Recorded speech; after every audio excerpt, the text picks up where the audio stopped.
fantastic. This is GT racing right now. He's got traction, he's got with the outside of both of them! Maloney! Oh, he's taken Anderson! Anderson's up top! Oh my god! Big crash! Oh my goodness, half the field's gonna get rolled! Second very close. These guys are want to make their way through the field very quickly. Oh, there we go! Oh no! That's massive! This is it! This is over! I can't believe this! Oh my god! God, what?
Welcome one, welcome all to very cold Friday night down here in the Southern Hemisphere, but the heat is definitely going to turn up. This is the Australian Wingless Sprint Racing iRacing Super Series Invitational. It's round 5 of the championship from the dirt track at Charlotte Motor Speedway, of course presented by the Tyre Factory Warrnambool and local print shop. For SimSpeed TV, it's Reese Gardner and Cam Dance in the commentary box. And Cam, we come to the penultimate round of what has been a very frenetic season, but we come to a fantastic arena to do battle with only one round to go after this. Yeah, we certainly do. It's a fantastic track as Charlotte, and we've seen in the past that it's put on some absolutely amazing racing in various different cars, whether it's late models, wingless, or winged sprint cars. It just turns it on every single time. So really looking forward to tonight and seeing what we're going to end up with, because if the past 4 rounds is anything to go by at various different tracks, this series has been awesome and can't wait for tonight.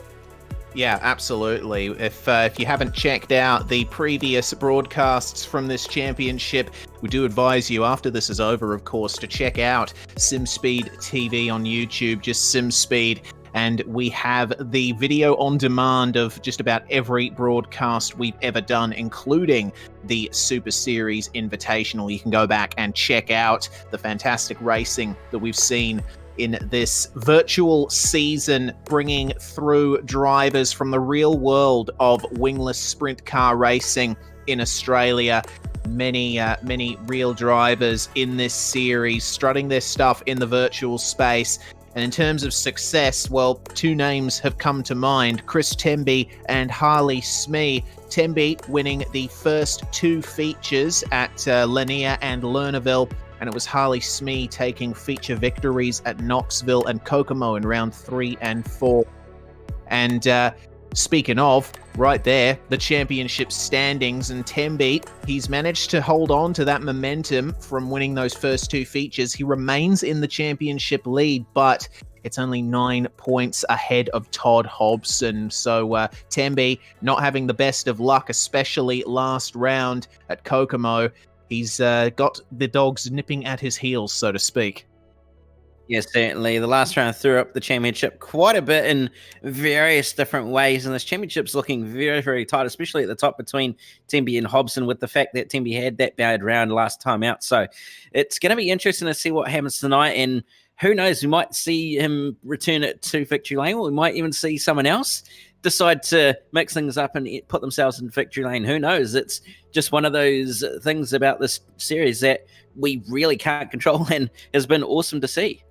Exactly, and Amy Shute is one of the drivers that I believe has been knocking on the door for quite some time. She's done very well, but just has not quite been able to break through for that feature victory. Still remains in third, and if the championship standings are anything to go by, Amy is still in the title fight coming into this round. So let's think for a second then, Cam, about drivers lower in the top 10, like Dane Bentvelsen, another driver that's had a bit of a difficult season despite the skill that he's obviously showed in the sim.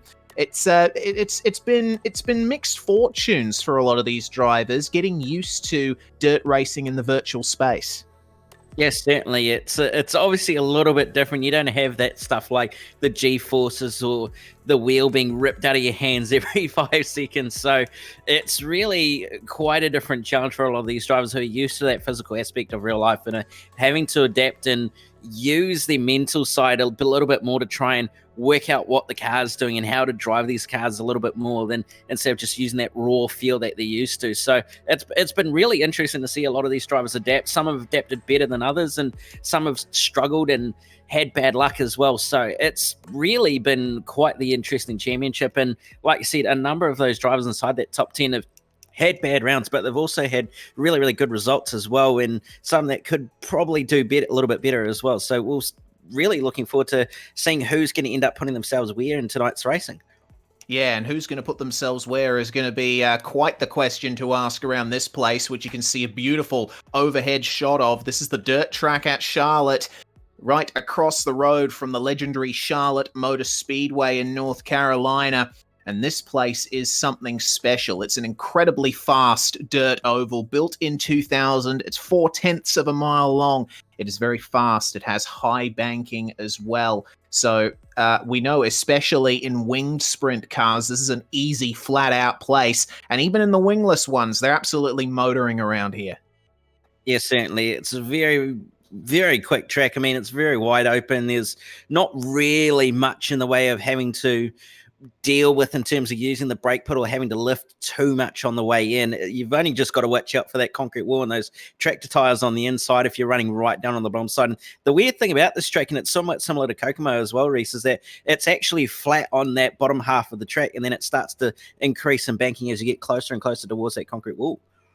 Yeah, that's going to bring in an extra element. I mean, wingless sprint cars already all about that mechanical grip. There's no downforce helping these guys and girls make their way around the racetrack. So, especially as the night continues further on, obviously we do have the track reset before the feature more often than not, but as the heats go on, the drivers are going to have to get used to varying lines around the circuit. The top line will probably come more into play the further along in the night we go. You might see drivers sticking down to that flat inside, but once the groove forms, once it gets all slick down on the bottom, you're going to see drivers try and take advantage of that banking, and we might see more than a few drivers put a right rear into the wall. Yes, certainly, and especially with the speeds they're carrying around here, it's so easy to go in just that little bit too quicker and that little bit too high and put yourself in that wall. And the openings, especially on the exit of turn 4 and into turn number 3 as well, really do make it a little bit of a challenge. It can catch you off guard sometimes, so it's going to be interesting to see who falls victim to the concrete walls tonight, and also really going to be intriguing to see what the track does as well. We've seen in previous, like you said, that top group tends to be quite dominant, and once it forms, everybody tends to go up there. But in these wingless cars, it's really a little bit different, where you don't have that downforce compressing the dirt and throwing it around everywhere. So really, really interesting to see how tonight's going. What sort of lines are going to be more dominant and used more? Yeah, exactly.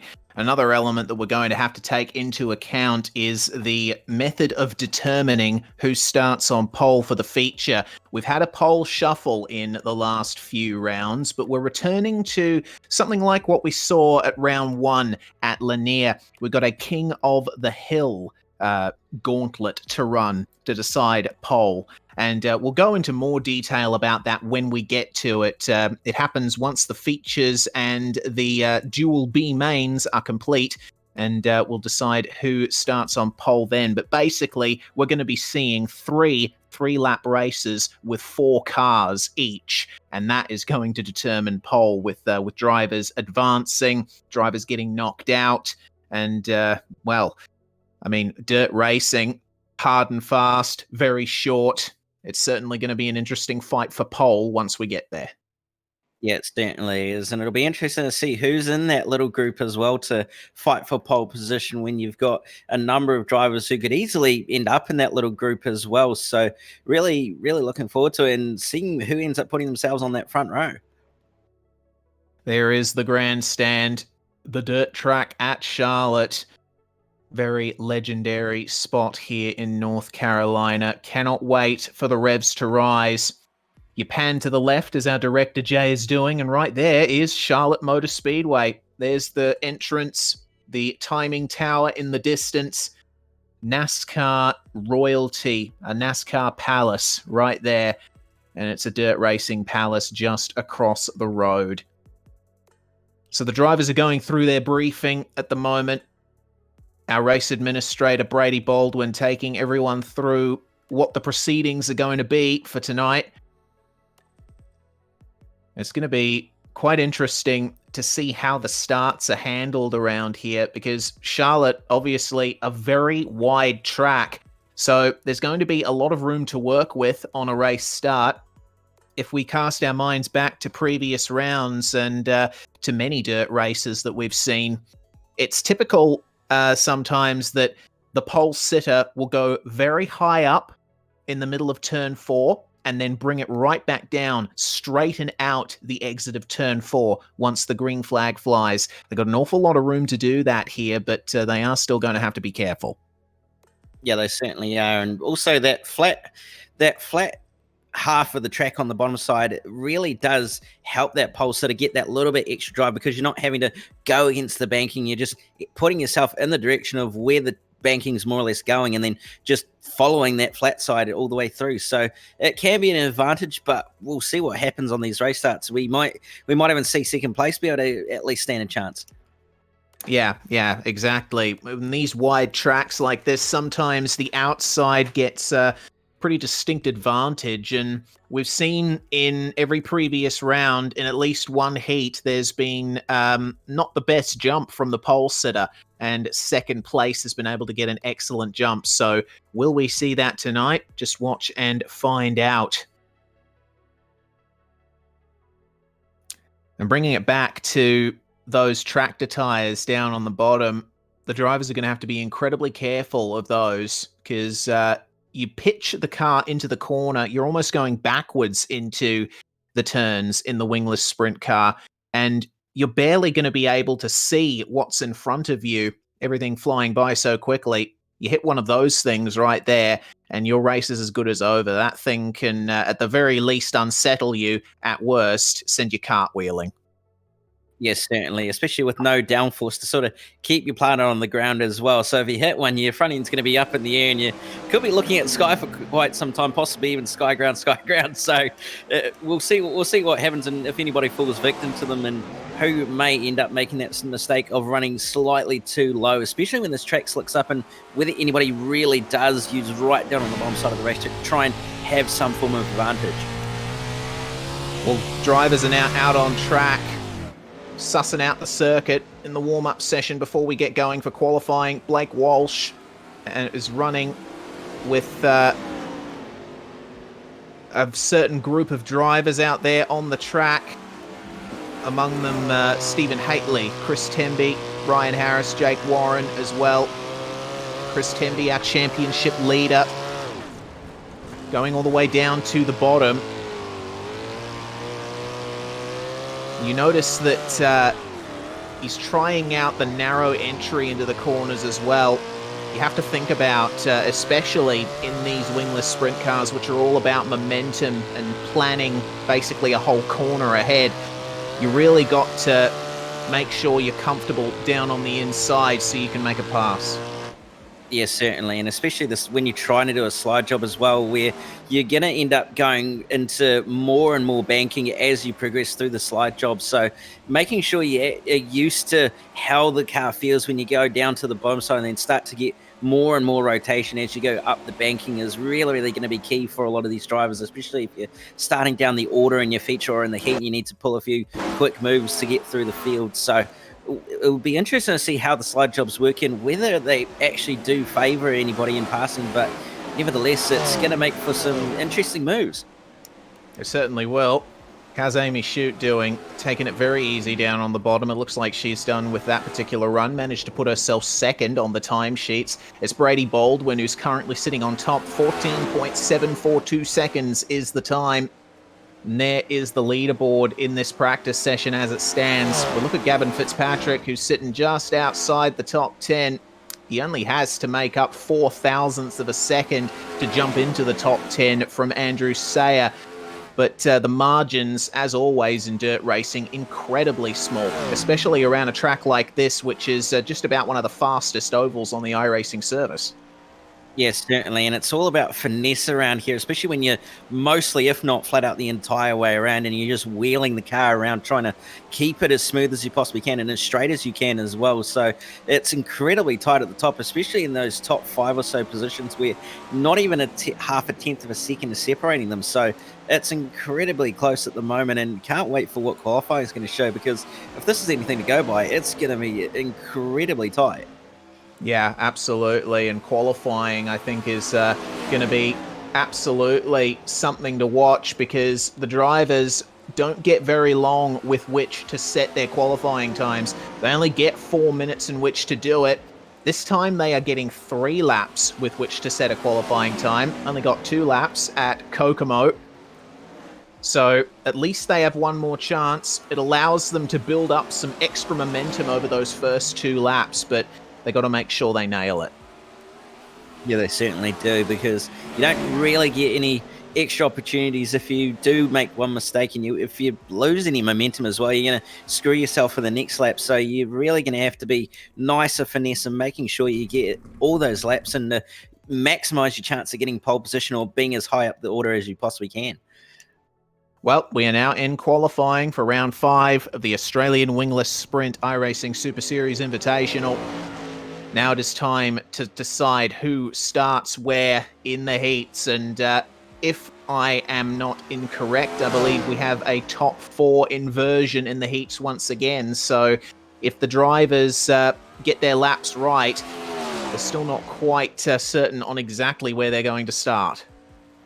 Yeah, they certainly won't, and it'll mix the grid up quite a bit as well. But at the end of the day, there's still those points on the line in qualifying, so you're kind of trying to put yourself in a little bit of a middle ground to try and score some decent points, but also not lose any points as well in the heats. So it's really one of those weird and wacky things about this series that we've seen, and really mixes things up and spices it up as well, as Chris Temby straight to the top as well and goes quicker even with a 14.7 at the moment. Excellent job from Chris Temby. Amy Schute's managed to put herself second again, crossing the line once more. Does she improve? Not quite. She's still got one more chance using that inside line, getting the power down beautifully. Have a look at that. Completely 90 degrees on entry, working the wheel incredibly hard. But it looks like crossing the line once more, Shute has not been able to hit Temby to pole, but still incredibly close times there up at the top. You're seeing half a tenth. Oh, have a look at that. Dane Bentvelsen going to the top, just going 100th faster than Temby. All he needs to do, he's still got to wait for Todd Hobson's times to come in as well. Todd Hobson running second in the championship, He has had his fair share of bad luck in recent rounds as well. 14.974 for him to start things off. Not quite where he would like to be. He's used to being up there at the top with Chris Temby. So we'll see what he can do from here. Still got to wait for Mitchell Broom and Brady Baldwin to set their times as well. Hobson goes up to P7. That's a good jump from him. See if he improves on his third one. Yeah, certainly we'll see if he improves as he comes across the line. 14.961, so does not improve. Okay, well, it's going to be a difficult night for Todd Hobson then. Mitchell Broom, meanwhile, 15.067 is the time that he is set at the moment. We'll see if he improves at all on that. Other than Mitchell, it's our admin Brady Baldwin who is out setting his times, and Mitchell Broom manages to get himself a couple of positions thanks to a little improvement there. We're seeing a bit more of a shuffle at the top there as well. Brady Baldwin putting himself up into P6 in the dying seconds of the session. Not a bad run. Yeah, certainly not a bad run at all, and doesn't improve on his final lap as well. So we'll start in that 6th place, but really, really close to the top of the timesheets, and pretty much throughout the entire field, there's barely anything in it, separating a lot of people, and there's a matter of thousandths of a second separating majority of that midfield as well. Yeah, have a look at the Harris brothers, Tim and Ryan, right there in 4th and 5th. They are separated by 1,000th of a second. That same blood coursing through their veins, translating into very similar lap times, it seems. Yes, certainly it is by the looks of it, with those two being very, very close. Both very, very competitive against each other as well. So they'll be hoping for a decent night as well tonight after having what's been probably a bit of a mediocre run for them in this series so far. A couple of decent results for them. I know one of them got a podium at Knoxville, but they'll be hoping for a decent result with how they've qualified, and Heat 1 is gritting up, Reese. Yes, indeed. It's going to be 3 heats tonight, and the first one, the grid will come up on your screen momentarily. Gavin Fitzpatrick starts on pole, and William Lucas joins him on the first row. Tim Harris and Dane Bentvelsen starting in 3rd and 4th, of course. Dane setting the fastest time in qualifying. Hayden Vickers and Andrew Sayer on row 3. Blake Walsh and Anthony Tapley are the final 2 cars in this 8-car field, for which we have a 8-lap heat coming up for you very soon. Just got to wait for those 2 pace laps behind the iRacing pace truck, the first of which is beginning right now. Yeah, certainly. We'll give the drivers an idea on what the track state is looking like with these pace laps to sort of feel where the grip is, and where there might be any sort of dry patches, or where it might be starting to slick up as well after qualifying. So be a good sort of an eyeing out to try and find where they want to be running in the race, but that'll all change very, very quickly as the laps tick off. Indeed it will. It's going to be a 40-lap feature here tonight, so the drivers will need all of the time they can get on this circuit. One more pace lap then, and the pace truck will come into the pits and will finally get the green flag and go racing for round 5. It's always a wonderful time. The calm before the storm. The drivers racking their brains, I believe, in those cars. Do I have the car set up right? Are my tyre pressures where they need to be? Can I get the throttle application on the start down pat? We'll find out momentarily. Gavin Fitzpatrick in the number 73 goes, and it is the green flag. It's an even start from our 2 up at the front, and Fitzpatrick on the inside into turn 1, but just edging ahead on the outside. William Lucas almost going 3 wide as Fitzpatrick continues to fight for this race lead. Have a look at Dane Bentvelsen, meanwhile. He's trying to make some moves forward. He's battling with Tim Harris coming into turn 1. Everyone keeping it together very nicely. A clean start, and I was just about to say, William Lucas finds the wall, and that's a huge smash. He is completely retired. That car is written off. Yeah, that was not a small impact for William Lucas. Just clipped the outside wall on the way down the back straight into that opening like we talked about, and we knew it was going to catch someone else, but What an impact that was. Just completely destroyed the car, unfortunately, for William Lucas. So he'll be having to go through the B main, but it's on for the lead of the race at the moment. Ben Velsen, Harris, and Patrick all really right beside each other as Harris finds the wall. There we go. That's Tim Harris all the way to the back of everyone running. Dane Bentvelsen now up to second place, putting the pressure on Gavin Fitzpatrick in the lead. They haven't got many laps left, though. They're going to have 3 to go when they cross the line next, and Bentvelsen losing a bit of momentum there in the mid-corner. Just got it a bit too sideways. Now he is under big pressure from Andrew Sayer, who is another driver who's been knocking on the victory door throughout this season. Can he snatch a surprise second place? Got to remember the top 4 will go through to the feature as well as they begin the penultimate lap. So Blake Walsh currently is safe in that 4th place. But we're going to wait to see if Dane Bentvelsen can throw one up the inside of Gavin Fitzpatrick here. It's going to be white flag for our racers in this first heat of the night. Oh, Andrew Sayer going a little hard there into turn 1, almost making contact with Bentvelsen, but he escapes. Dane Bentvelsen all the way to the inside now. Can he maintain the momentum? No, he cannot. Gavin Fitzpatrick on the throttle just a little bit earlier, and he takes the win. Bentvelsen in second. It's going to be Sayer in third and Blake Walsh in fourth. They all get through to the feature. What a race it was between those top 4. And what was it? What a drive from Blake Walsh as well to get inside that transfer spot after starting all the way down in 7th as well. So some big shakers and movers in that heat, but heat 2 is up next. Certainly is, and starting on pole for this one is Brodie Thompson, but he's got good company there on the front row because Todd Hobson is starting alongside him. Ryan Harris and Chris Temby are going to start from 3rd and 4th, with Harley Parr and Stephen Haitley behind them. 8-car field rounded out by Jake Warren and Kyle Mock. I'm really looking forward to this heat. Hobson and Temby and Ryan Harris. Man, this is going to be insane. Certainly is. It's a pretty stacked field in this heat to start this night off so far, and we're only in the heat 2 as well. We're going to have heat 3 heats, so middle heat is going to be very, very spicy, and really looking forward to it, like you said, Reese, because you've got a number of drivers in there. You've got Hobson, Harris, Temby, the main contenders, who are going to probably put on a heck of a show. Yeah, one heck of a show. Let's see how they go, though, because we only have one heat to work off so far. And for all we know, the start could be completely different in this one, but only small fields here. Pace truck will pull into the pits on this back straight, and the drivers will assume control of their own pace.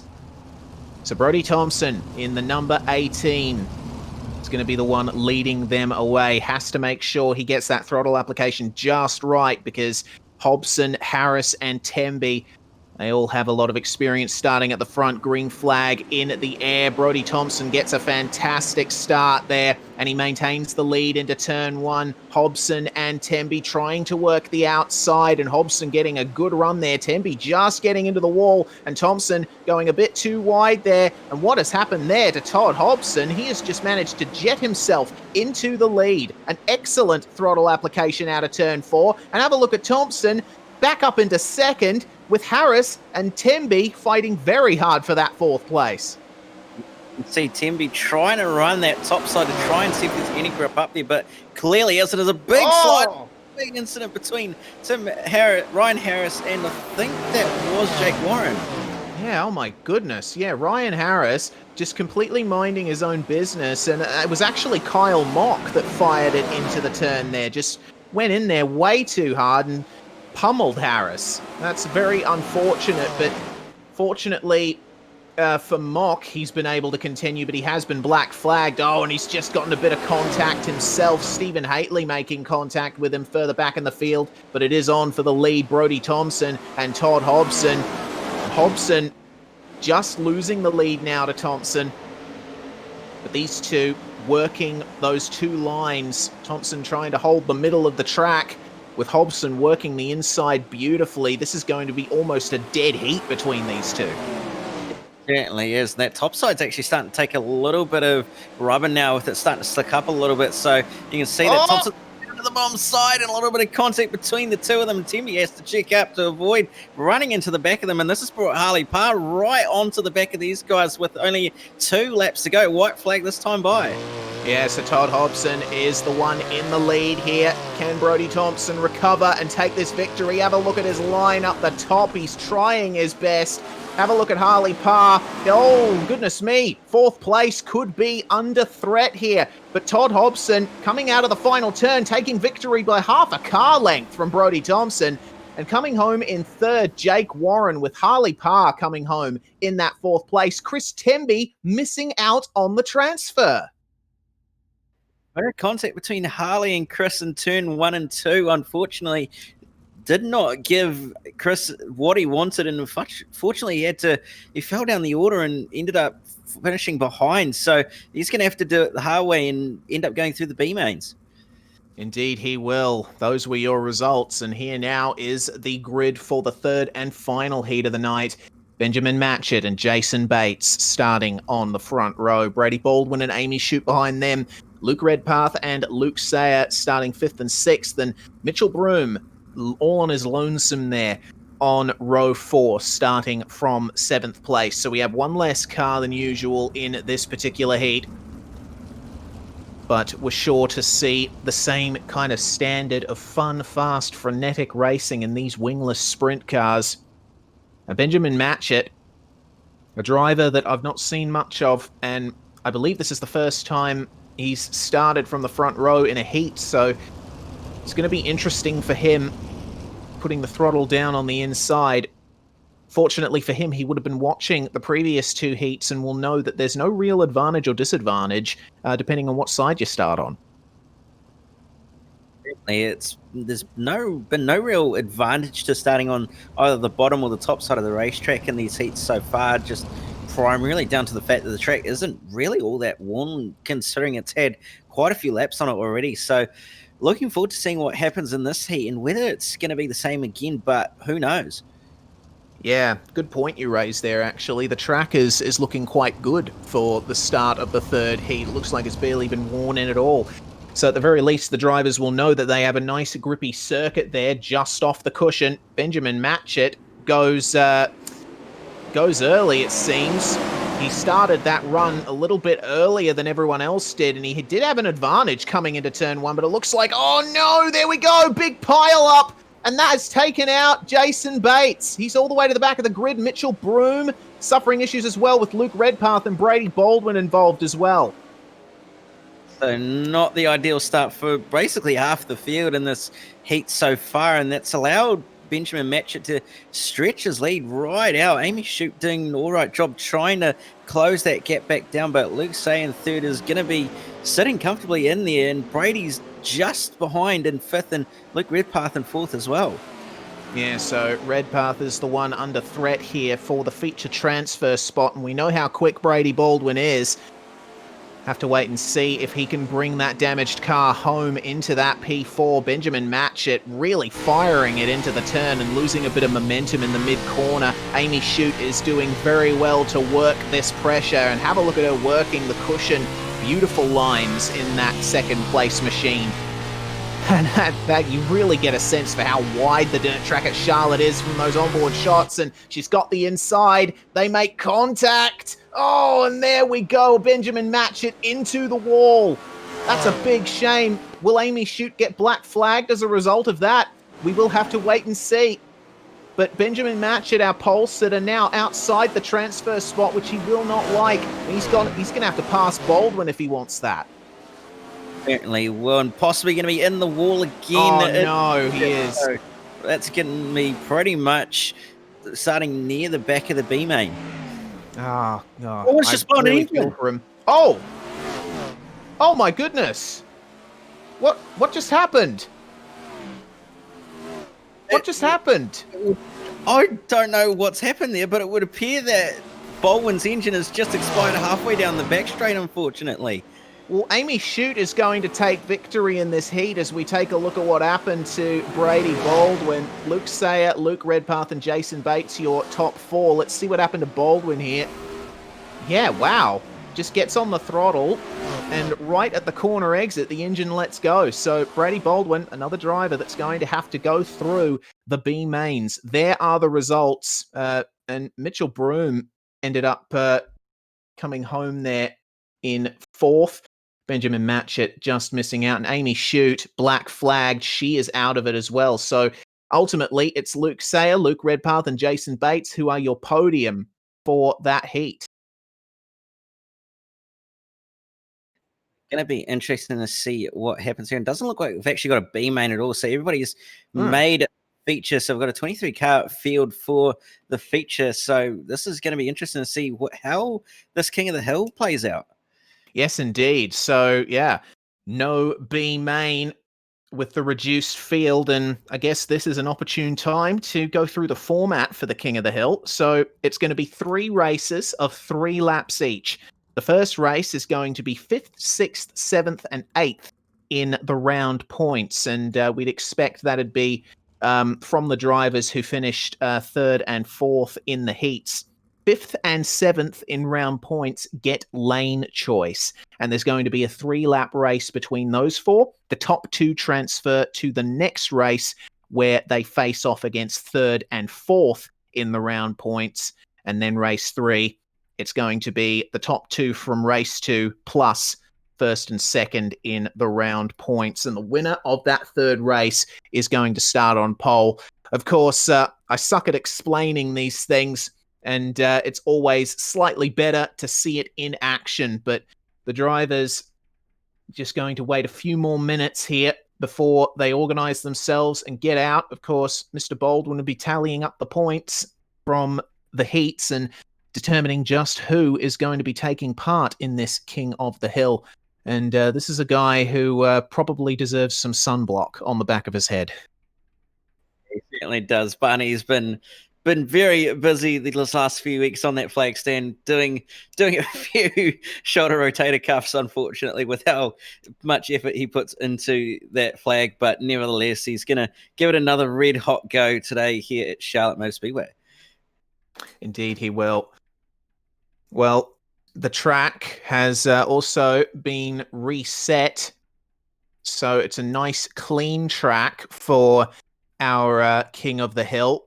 But a clean track is not necessarily what the drivers want. I did say nice and clean, but I think a lot of drivers would disagree with me, Cam. It's often better for you to get your fastest times on track that's been worn in a little bit. Can be sometimes, especially around this sort of place where it's one of those tracks where it's a little bit more difficult to try and pass on when it's a cleaner track, just primarily due to the fact that there's no real ability to use multiple lines. You're all sort of running the same sort of line in every single lap. So it'll be interesting to see what happens though. And who knows, we might see a secondary line come into it and make things interesting. Indeed, we may.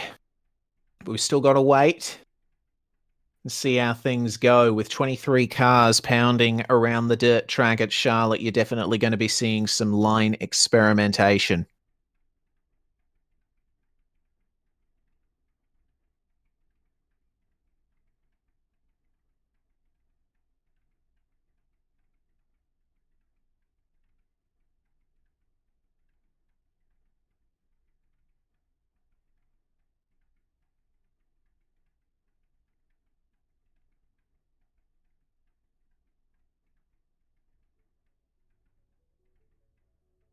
So this very clean track is going to make for an interesting King of the Hill.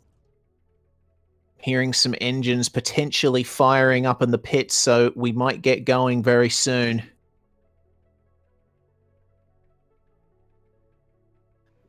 Just sorting out the field now, so it'll be similar to what we saw at Lanier for round 1. Unfortunately, you weren't there, Reese, but nevertheless, it's going to be quite interesting to see what happens, and going to be a few good drivers in this one to mix this field up for sure. Yes, indeed. We'll have to wait and see exactly who those drivers are, but it'll be happening soon. I'm seeing a car moving in the pits. First driver out is going to be Brody Thompson, making his way onto the circuit. Andrew Sayer, Luke Redpath as well out on the circuit. So these guys are going to go for 3 laps. And the top 2 from this particular pack going to advance through to the next one, waiting for our 4th driver. And it looks like it's going to be Jason Bates in the number 41, joining Sayer, Redpath, and Thompson out on the circuit. And we'll be able to finally get going here. First round of King of the Hill.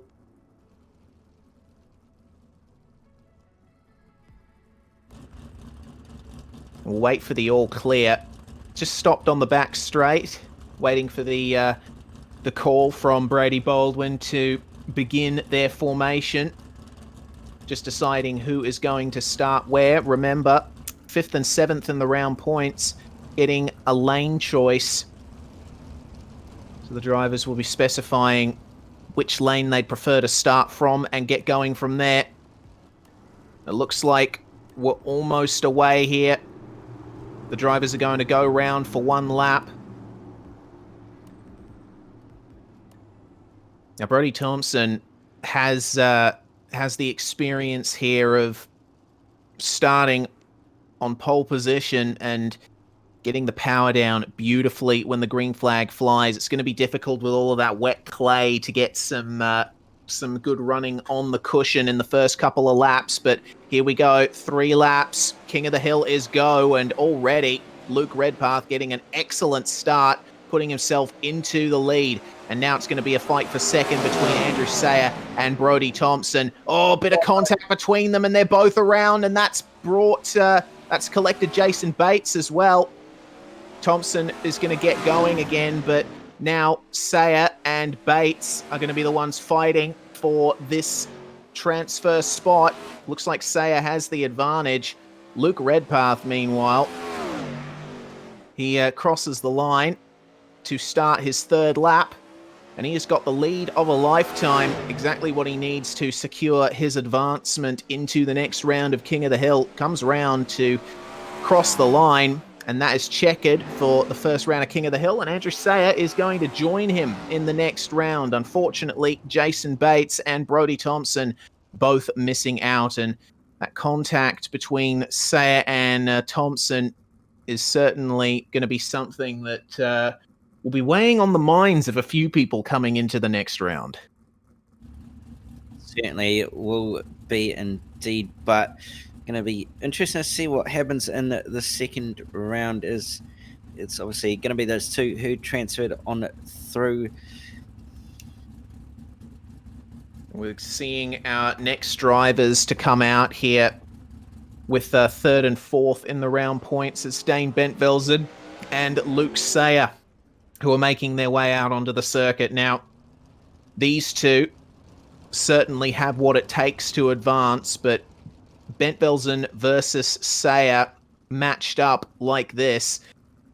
Seen it happen before, and certainly sparks can fly, but here we go. Field forming up, and it looks like Bentvelsen going for the inside with Luke Sayer taking the outside line there. And Redpath is going to be starting on the outside, having chosen that. We are away. Green flag flies. 3 laps then. Dane Bentvelsen leads. Going quite hard into turn 1 was Luke Sayer. Just loses that momentum in the mid-corner. Dane Bentvelsen keeping up the pace very nicely. Just shifting his way into 3rd, Luke Redpath. But it looks like Andrew Sayer protecting the inside very nicely. But Dane Bentvelsen side by side now for the lead with Luke Sayer, who goes for the slide job. They trade places, and Bentvelsen back into the lead, and we got 1 lap to go here. It's 2 by 2, and Luke Sayer tried his best to put a move on him there, but it looks like he's lost all of that momentum, and now Bentvelsen has the gap that he needs, and he's going to take the win and advance through. So is Luke Sayer. Unfortunately, our 2 from the previous running of King of the Hill, Andrew Sayer and Luke Redpath, we will say goodbye to them for now. They do not advance. Yeah, look like the car of Andrew Sayer might have had something as well as Luke Redpath, but wasn't quite to be in. Luke Sayer trying everything he could, but just wasn't able to get ahead of Bentvelsen and take the win. But nevertheless, very, very good race in that one. Yeah, certainly was. It was nice and clean. Great battling between Luke Sayer and Dane Bentvelsen. Definitely shows what you can do around a place like Charlotte, as wide as it is. And we are going to be joined by first and second in the round points now. Todd Hobson is going to join him, and so is Chris Temby. Hobson and Temby, your two main championship protagonists, along with Amy Shute, who is only 11 points behind Hobson coming into this round. And my apologies. I made a huge mistake. It is not Chris Temby who's joining us. It's Gavin Fitzpatrick. My good old Reese Gardner short-term memory loss there, but it looks like we are going to get a green flag. And Todd Hobson with some technical issues. That has meant Dane Bentvelsen a bit confused as to what to do. And Gavin Fitzpatrick spinning out of the lead. Todd Hobson, meanwhile, looks like spun and stuck on the inside of the course. So his technical dramas, certainly something that he would want to avoid coming into the feature, but it looks like Todd Hobson is not going to have a run at pole here. Luke Sayer, meanwhile, has covered off Dane Bentvelsen beautifully. And as they start lap 2, looks like he is going well on his way to starting on pole here at the dirt track at Charlotte. Bentvelsen forcing it into the corner, trying his best, trying his darndest to pull it up, but there's the checkered flag, and Luke Sayer confirmed it will be your pole sitter for this 40-lap feature at the dirt track at Charlotte. Excellent stuff. And I have to say, with Sayer doing what he did, starting from 6th in Heat 3 and then taking home that victory, and now starting on pole, seems like his night has done a complete 180. Certainly, it's a very, very big turnaround to have the night that he was having prior to the top 8 shootout and just suddenly end up on pole for the features. So he's put himself in the best possible place that he can for this upcoming A main, and be interesting to see how he goes against those around him. But yeah, really looking forward to seeing how this feature goes and who's going to end up on the podium and coming away with the victory lane. Indeed. And that will come in just a few short minutes' time. For now, though, it's final checks before we advance through into the feature session, and we'll see if the drivers get a chance to go out there on the circuit and wear the track in a little bit before the feature gets going. You're already seeing in the distance there a groove start to form, and the groove, which we don't really talk about the specifics of, Cam. We probably should, because it's very important around a track like this. If you're new to dirt racing, even in a simulation sense, the whole point driving a car around here is that clay gets flicked up from the wheels and gets worn up the track as you drive around it. And that's going to create an extra mound of clay just above where your racing line is. If you can ride the edge of that clay, that is called the groove, and that is where you get the most grip. Certainly, and as more and more cars drive over it, you end up getting more and more grip until eventually it dries off and starts to slicken off a little bit when you've no longer got any dirt, and the track starts to take a little bit of rubber as you're continually making it drier and drier, and eventually it just becomes a little bit too slick and you have to end up backing it off and more or less just driving around it and trying to search for other places where there's grip. And that's why when it's very, very fresh and wet, it's sort of grippy but not at the same time, and then once you get that little bit of a groove on going, it's really, really nice and very, very quick. It certainly is. Here's the grid then forming up for the feature. What a beautiful shot of this full field of wingless sprint cars. We do have the grid as they are lining up here on screen, but of course this is not the exact order that they'll be starting in. In this league, we have 4 extra laps added onto the feature session, and we run the first 4 under caution as the drivers reform according to the results as determined by the King of the Hill. So everyone is now away.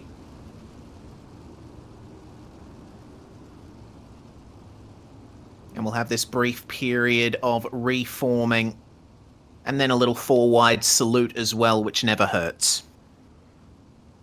Certainly doesn't. Having everybody doing it 4 wide, a little bit wider than Kokomo, so we can actually fit them 4 wide this time out. But yeah, it's always a sight to see these cars, or any cars at dirt racing, go 4 wide around any track. So really is a sight to see, and going to be something very, very special, that's for sure. Yeah, certainly. It's a bit of a tradition in a lot of speedway. Down here in Perth at the Perth Motorplex, we call it the Kwinana Salute. Perth Motorplex being located in Kwinana Beach, and dirt track at Charlotte, I think, quite similar to the Motorplex, at least in terms of configuration. The Motorplex is longer, but still has those very fast, very wide turns. The InSim green flag has flown, which is the driver's signal now to begin their pacing, their control. And after the grid is formed up, then we will get the official green flag. We'll be able to go racing. Looking forward to seeing what kind of matchups we're going to see here, because Gavin Fitzpatrick and Todd Hobson, certainly a couple of drivers who I think missed out on a very good opportunity to vault themselves up the starting order. So it's going to be a tough one for them as they begin to form up 4 wide. Like you said, a few drivers that should be up the order but aren't, unfortunately, due to what happened in the heats, whether that be Chris Temby or Ryan Harris or one of those drivers. And yeah, it's going to be interesting to see what happens. Certainly will. Chris Temby going to be starting some ways down in the field. Todd Hobson will be outside the top 5, I believe. We'll wait and see once they form up properly.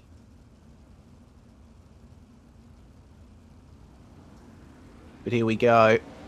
4 wide time is now over, and Luke Sayer giving it a little bit of stick there out of turn 4, just testing the waters. See if he can get a good launch, because it's going to be very important to get the perfect launch for Sayer. He's got Dane Bentvelsen right beside him, who we all know is a formidable force in sprint car racing. Here we go. Will we get green flag this time by? We shall. The revs rise, and away we go. We are now racing at the dirt track at Charlotte, round 5 of the iRacing Super Series Invitational. And Dane Bentvelsen edges forward and manages to beat Luke Sayer for the lead, and Sayer a little bit too sideways in the middle of the turn. He's let Todd Hobson through now into second. Yeah, he certainly has, and that little bit of a mistake is all he needed to do to let Todd Hobson through, although he's coming right back up to the back end of Hobson here. And we've got a Fitzpatrick. That was Gavin Fitzpatrick who found the wall there. The caution has immediately come out in response to that. A good time to remind you all that we have a maximum of 3 cautions in the feature. So that's 1 strike gone, 2 more strikes, and we're going to be racing all the way to the end. Here's a replay thanks to our mates at Modem Simulation. Gavin Fitzpatrick, he fired it into the last couple of turns, and he has work cut out from there with Andrew Sayer on the inside, but just turning in a little too late and fed the right rear to the wall. And Kyle Mock in a very precarious position. That is, well, I certainly don't envy Kyle. That's quite the awkward position to be in. How did he find his way there? Looks like it was contact with Brady Baldwin that ended up doing it. And oh, that is so unfortunate for Kyle. All 4 wheels off the ground. That's definitely not too ideal, but he's managed to there we go. Tires, so not quite the way that he hoped to start the feature, but at least he's off the tyres and back racing. And he's gotten a wave around the pace truck as well, so Kyle Mock will be able to rejoin at the back of the grid and be on the same lap. So blessing there for Kyle Mock. He will be able to continue forward. Here we go. field's still forming up here as the pace truck goes in. Kyle Mock is still coming around to the back of the grid. He's going to have to work fast if he wants to get up to the back of these guys, because Dane Bentville's he goes early, right in the midpoint between 3 and 4, gets a good jump initially over Todd Hobson, and they are away. They've broken free of the rest of the field coming into turn 1 with Andrew Sayer under a big attack for third, and there's a big crash in the background. The caution has come back out. How many cars involved in that? Hayden Vickers, Harley Parr, Chris Temby, and William Lucas among the drivers involved in that one. So Chris Temby, our championship leader, things are just going from bad to worse for him as the season enters its final stages. Certainly not what Temby would have hoped, especially with how close that points gap was between himself and Hobson. And with Hobson, where Hobson is at the moment in this race, he's really going to be helping, and that is a messy, messy incident. Yeah, incredibly messy. Fortunately, Temby was able to get going, but Harley Parr found himself on his roll bar. Let's see what happened to him from on board, and it started quite a way back as well. Bit of contact there, and Temby just tried sneaking it up the inside with Harley Parr already firing it down towards the inside, and ultimately Parr was the one who paid the bigger price for that. It certainly did, unfortunately, but nevertheless, it does look like Chris Temby is still actually going right at the back of the field, though, so going to at least get a chance to try and make a recovery out of this, but is definitely going to be hurting him in the points if he can't make his way up the order too much. We have 2 retirements already. Hayden Vickers and Gavin Fitzpatrick have not made it back out onto the circuit, so it's a very sad goodbye to them. Big shame, and it looks like we are going to be getting a single file restart for this one. Temby, championship leader, starting from P18. Going to have to take some care down there in the field. Dane Bentville's is going to be leading them away here, and looks like this is going to be a nice, orderly single file start. Bentville's with the big run on everyone. Great jump out of the final turn. Todd Hobson now looks like under some big pressure from Andrew Sayer, who's managed to get himself off to a very good start, working that high line. Have a look at Luke Sayer and Luke Redpath behind them, though. They are really knocking on the door, and that's a problem for Tim Harris. Found his way down to the bottom of the circuit. Managed to get going again, which is fortunate for him. But Luke Sayer chasing down Andrew. This is quite the fight here for this third place. Certainly is. It's all going off that third place with Andrew and Luke Sayer, and Luke Redpath in there as well. Brodie Thompson's not too far behind as well, in contact between Thompson and Luke Redpath, and that is the final caution. Yeah, Brodie Thompson on his roof and managing to flip back up onto his wheels. He's gotten going again. Fortunate, but with 27 laps to go, I believe, after this caution period is done, certainly not going to be the best position for many guys to be in. Here's what happened to him. So he fires it down to the bottom and just continued going up the circuit, making contact with that car.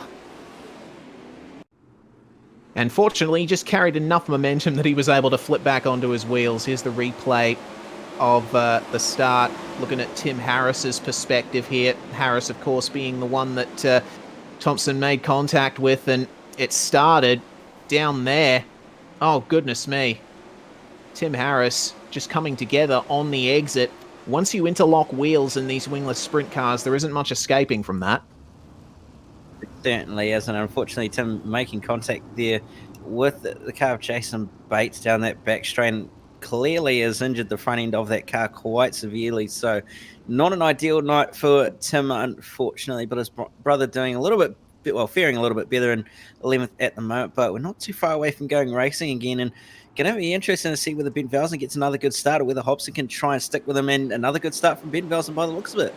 Yeah, good jump once again. Hobson a little bit too far up the circuit. That's opened the door now to Andrew Sayer, and he puts himself up into second place ever so briefly. Hobson with the run on the outside, just on the throttle a little bit earlier, but it looks like he hasn't been able to capitalize. Can he switch over and do the slide job on the inside? No, he's not been able to maintain the momentum. So Andrew Sayer now looks like he has a good shot here at getting second place. And look who this is bringing into the picture again. It's Luke Sayer. He is now right with Andrew and Hobson.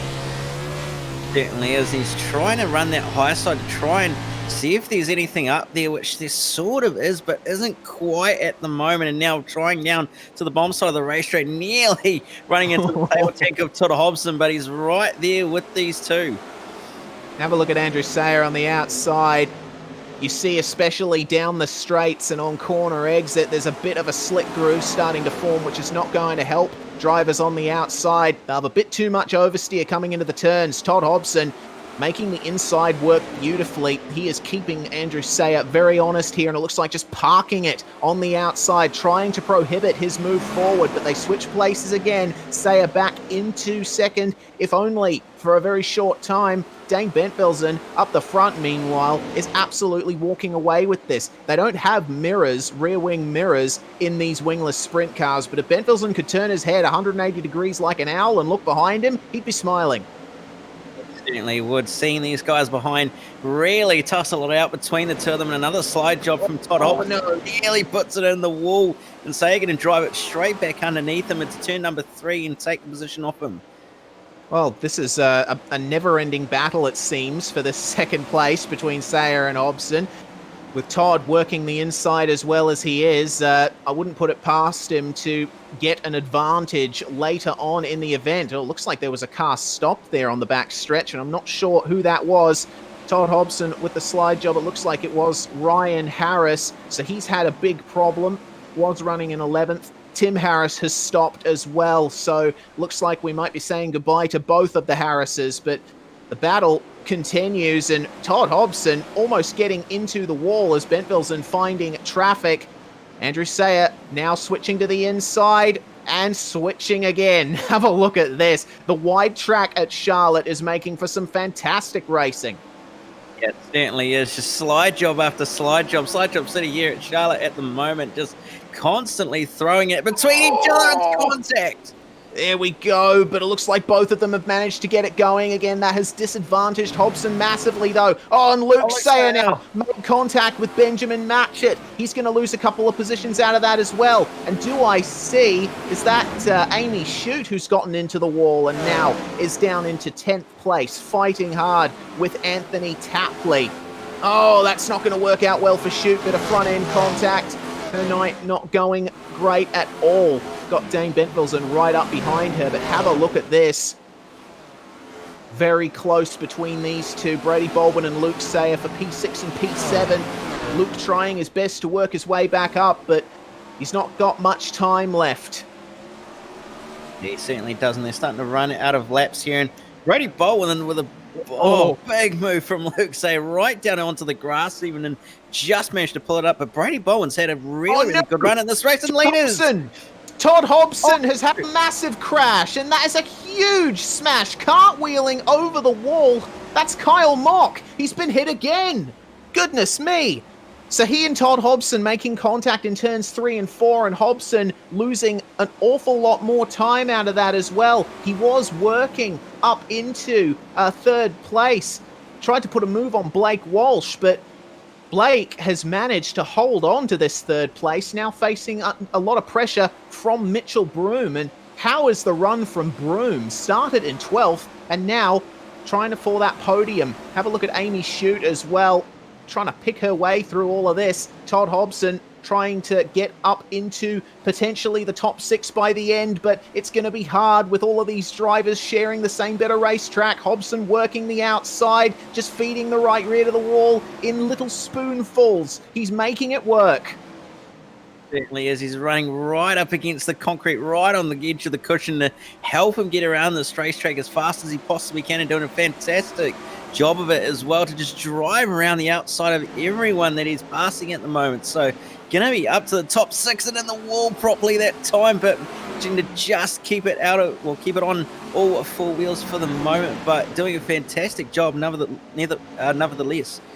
Yes, indeed. And have a look at the battle here for third place as well, as Dane Bentvelsen, it looks like, is well and truly away with this. But Brady Baldwin Blake Walsh and Mitchell Broom all fighting for this third place, and they're all, oh no, just as I say that, Brady Baldwin making a mistake, and that has put him back down into P7. Amy Shute now up into the top 5. Wouldn't have thought that a few laps ago.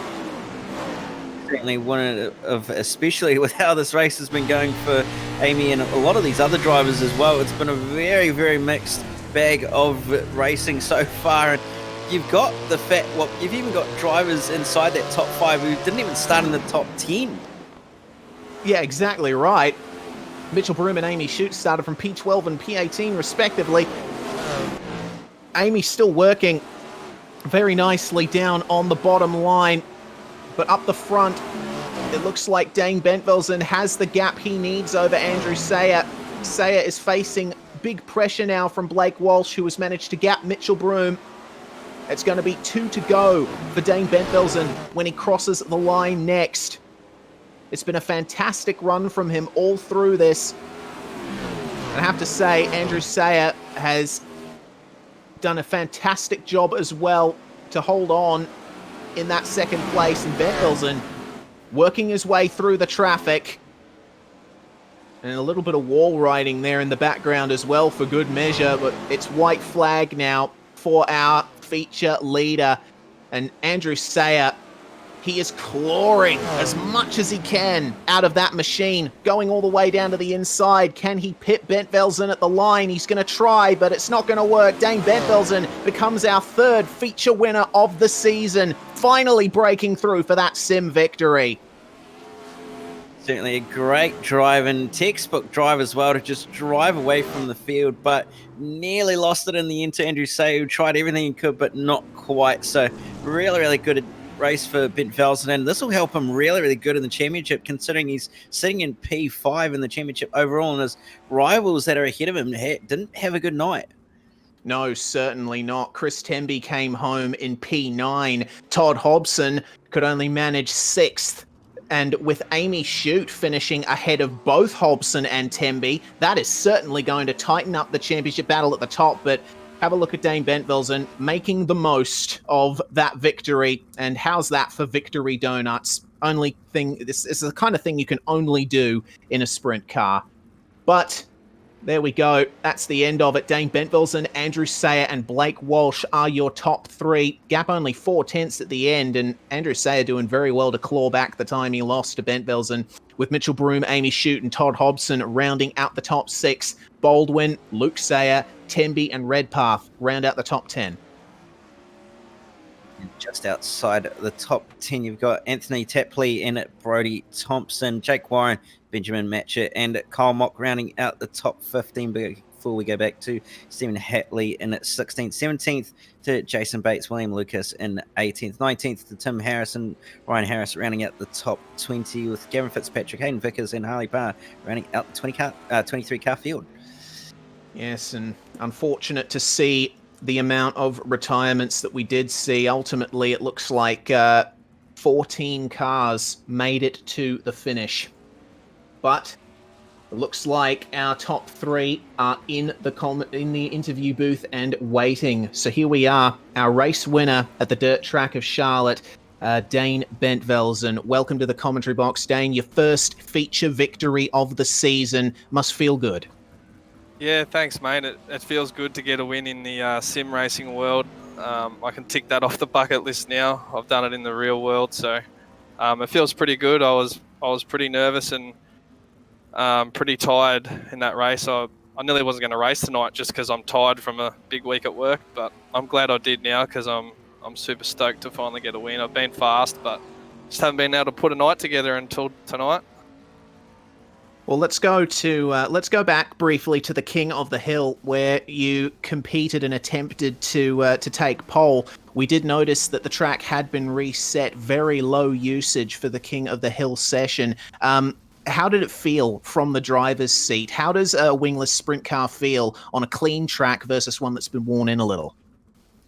It does feel a lot different. There's a lot of grip. You just hold your foot flat and wheel it. That's basically it. You just got to be careful not to tip it in too hard and get too sideways. These cars are all about momentum, just like wingless sprints are in real life. So the straighter you can keep your car while not lifting your foot, the faster you go. And they proved that with the time trials. You certainly did. And going to the feature, it was an interesting 40 lapper to be sure, with a lot of carnage throughout the field, and we ended up maxing out the 3 caution limit once again. How did you find the racing?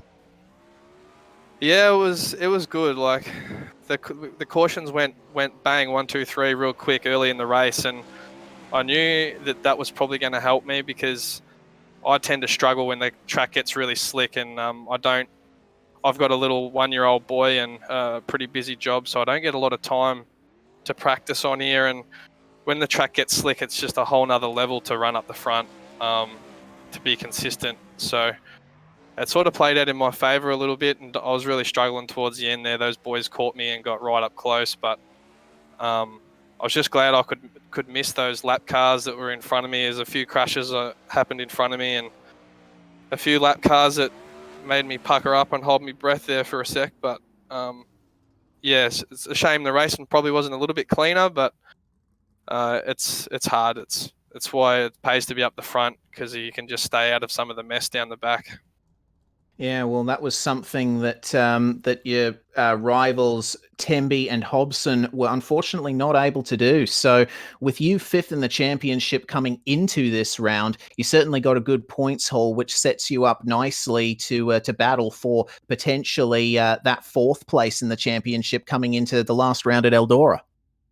Yeah, definitely. I haven't been worried too much about the points. To be honest, I thought the points were written off for me when I didn't make the A main at Lernerville after getting taken out in the heat race and in the B main. And I thought, well, that's it. There goes my hope. So I was just racing for race wins after that. And as it turns out, I've kind of dug my way out of the hole and back into the points. And but yeah, not really fussed about the points. Just wanted to get a race win. That was the main thing. And the points take care of themselves. But while I think of it, I want to thank Brady Baldwin for all the effort he's put in to put this series on for us real life drivers. It's really cool. I've made some friends interstate, that I've raced against that I've never spoken to, but spoken to on iRacing, and been able to catch up with a lot of friends that I've made racing over the years, and keep in touch and have some fun. So yeah, big thanks to Brady and AWSR and the Tyre Factory Warrnambool, the local print shop, all the sponsors, and you guys for doing a good job with the broadcast. It's a pretty neat deal to be part of. When we can't go racing in real life, this is the next best thing, and it's something I've been looking forward to on Friday nights, that's for sure. Well, very glad you enjoy it, Dane, and it's been an honour to have you in the box with us. Before we let you go, are there any of your personal sponsors and supporters that you'd like to give a shout out to? Yeah, of course. Pro Finish Concreting, Zabo Excavations, CNL Stainless, Safe Tech Solutions, P1 Performance. I'm sure I'm missing a couple, but yeah, my family and my wife and everyone that helps out with my racing in real life, the Densleys, my good mate Anthony Di Maria, everyone who supports me. I'm sure I'm forgetting someone, but it's late. I'm tired. I'm ready for bed. So just glad to get that over with. Yeah, you'll be getting a well-deserved rest after this one. Thanks very much for joining us, Dane Bentvelsen, your feature winner here at the dirt track at Charlotte. Next up, Cam, we have our 2nd place finisher in the feature in the box with us. You're stood by with Andrew Sayer. Yes, certainly. Well, 2nd place for you tonight, Andrew. Pretty good night overall for you. Yeah, can't complain. Struggled in qualifying since I only got on about 5 minutes before the race actually started. But yeah, struggled in qualifying. Just made the transfer in the heat, and then clearly came pretty good in the feature. He certainly did, and probably a little bit different this track in terms of the way that it's sort of slickened off a little bit and how big it was. Did you find it a challenge at all, or did it sort of suit what you were possibly looking at? Yeah, no, it probably suited the way that I like to drive this game a bit, because I struggle on all the little bull rings, I suppose. So I'd rather just have that big wide open track and kind of just get it on the fence. Certainly with one more round to go and a decent result for you tonight to probably move yourself up a few positions in the championship order. Are you looking forward to the final round at all? Yeah, looking forward to Eldora. Ran pretty good there in the few practice races that we've done. Probably one of my stronger tracks, I dare say. So, yeah, looking pretty forward to that one, I suppose. Well, good to hear. Well, before we let you go, just any thanks and any shouts you want to give? Yeah, I'd just like to thank my parents for paying the internet bill and just all my real-life sponsors, I suppose. Well, thank you very much, Andrew, and we hope to talk to you next weekend. Reese, I believe you're going to be talking with our third place finisher. Indeed, I am. Blake Walsh joins us in the commentary box. Welcome, Blake. Congratulations on third, especially considering that you started just about outside the top 10. Yeah, thank you. It was a bit of hard work there for the A-main. Yeah, it certainly was. Just take us through what was going on there, because particularly in the first half of the A-main, we maxed out our 3 cautions, and I guess there was some very short bursts of action that you could potentially use to get yourself up the order. How did you find it? I just used the yellows to my advantage, plucking off cars as I could. Like, I think I got past 3 cars before the first yellow, and that was a lap, so it worked out in my favour. And it looks like finding yourself in that third place at the end, you were facing off a very spirited attack from Mitchell Broom for 4th place. Yeah, I've seen Broomy back there. Me and him have good races when we race our real wingless down here, so it was good to race against him. Certainly must have been. And with a podium in this penultimate round, how do you feel coming into the final round at Eldora? Much bigger, much faster track than the dirt track at Charlotte. I'm feeling okay. Eldora's not my favourite track to run in non-wing, but I reckon with a few practice laps, we should be right to go by Friday. See how you go there, Blake. Before we let you go, any shout-outs, any sponsors? Who gets it done for you? Just all the sponsors that helped me get through my real-life wingless, like Chem Blast, Industrial Powder Coating, Mental Transport, Mad Harry Steel, and then Tanked Sim Racing Team for all the support they've given me over the last week and a half. Thank you very much for joining us, Blake Walsh, 3rd place finisher in the A-main at Charlotte. And that brings to an end proceedings for tonight, Cam. Once again, goodness me, this championship has been completely turned on its head coming into the final round. It certainly has. It's been one heck of a show tonight, and it's really set up the final round of the championship next week to be one really, really good show. And who knows who's going to come out on top, because this championship is going to look very, very mixed up after tonight. It certainly is, and we're going to bring you the title fight from Eldora. We're going to be crowning a champion here in the Australian Wingless Sprint Racing iRacing Super Series Invitational. Who is it going to be? We've got Todd Hobson, we've got Chris Temby, we've got Amy Shute, all there fighting in the top 3. But which of them is going to come out on top? And might we see a surprise from outside the top 3 in the standings? Find out this time next week. Same place, same time, same good racing. I'm Reese Gardner. Cameron Dance joined me in the commentary box tonight, and Jay Kennedy, the man behind the cameras, bringing you this excellent 1080p stream on SimSpeed TV. From all of us, though, it is bye for now, but not forever.